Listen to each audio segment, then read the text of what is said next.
Hello hi welcome to మన kitchen. ఈరోజు మనం చేసుకోబోయే రెసిపీ బీరకాయ మెంతి కర్రీ. చాలా బాగుంటుంది. హెల్త్కి బీరకాయ చాలా వాటర్లో ఉంటుంది కాబట్టి అది మెంతి కూర కూడా మన హెల్త్కి చాలా బెనిఫిట్స్ ఇస్తుంది. అందుకు ఒక కప్పు ఉల్లిగడ్డ 2 ఉల్లిగడ్డలు కట్ చేసి సన్నగా తరిమి పెట్టుకోవాలి. 4 పచ్చిమిర్చి. ఒక ప్యాన్ పెట్టి దాంట్లో 2 స్పూన్ల ఆయిల్ వేసి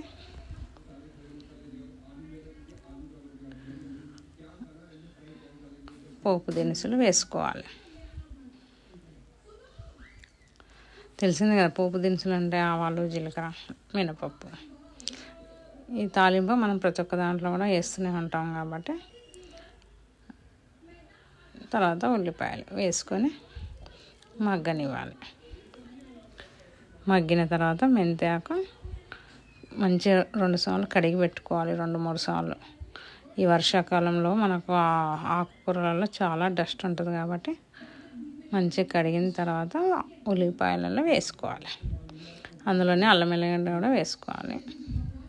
పచ్చివాసన పోయే వరకు మగ్గనివ్వాలి. పచ్చిమిర్చి 4 తీసి కట్ చేసినవి వేసుకోవాలి. తర్వాత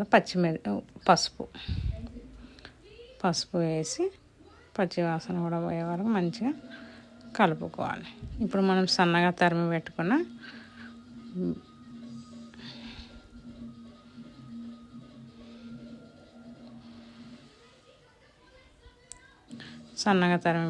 బీరకాయ వేసుకోవాలి.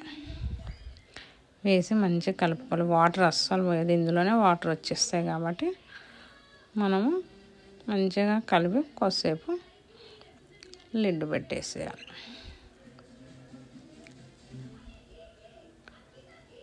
లిడ్ పెట్టేసి కొంచెం సేపు మగ్గనివ్వాలి.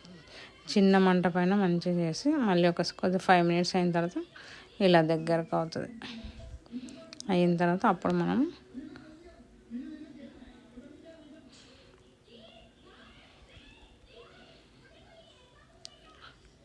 నేనైతే 2 స్పూన్స్, దీనికి సరిపడా 2 స్పూన్స్ ఉప్పు, 2 స్పూన్స్ కారం వేసుకుంటా కాబట్టి బాగుంది. చూడండి, దీనికి రుచికి సరిపడా మళ్ళీ సాల్ట్ కూడా వేసుకోండి. మిగతాగా సరిపోకపోతే ఇంకా ఇలా మగ్గిపోతుంది.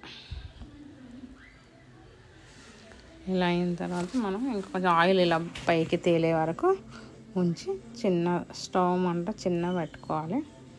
అప్పుడు మంచిగా మగ్గిన తర్వాత ఒక బౌల్లోకి తీసుకొని సర్వ్ చేసుకోవాలి.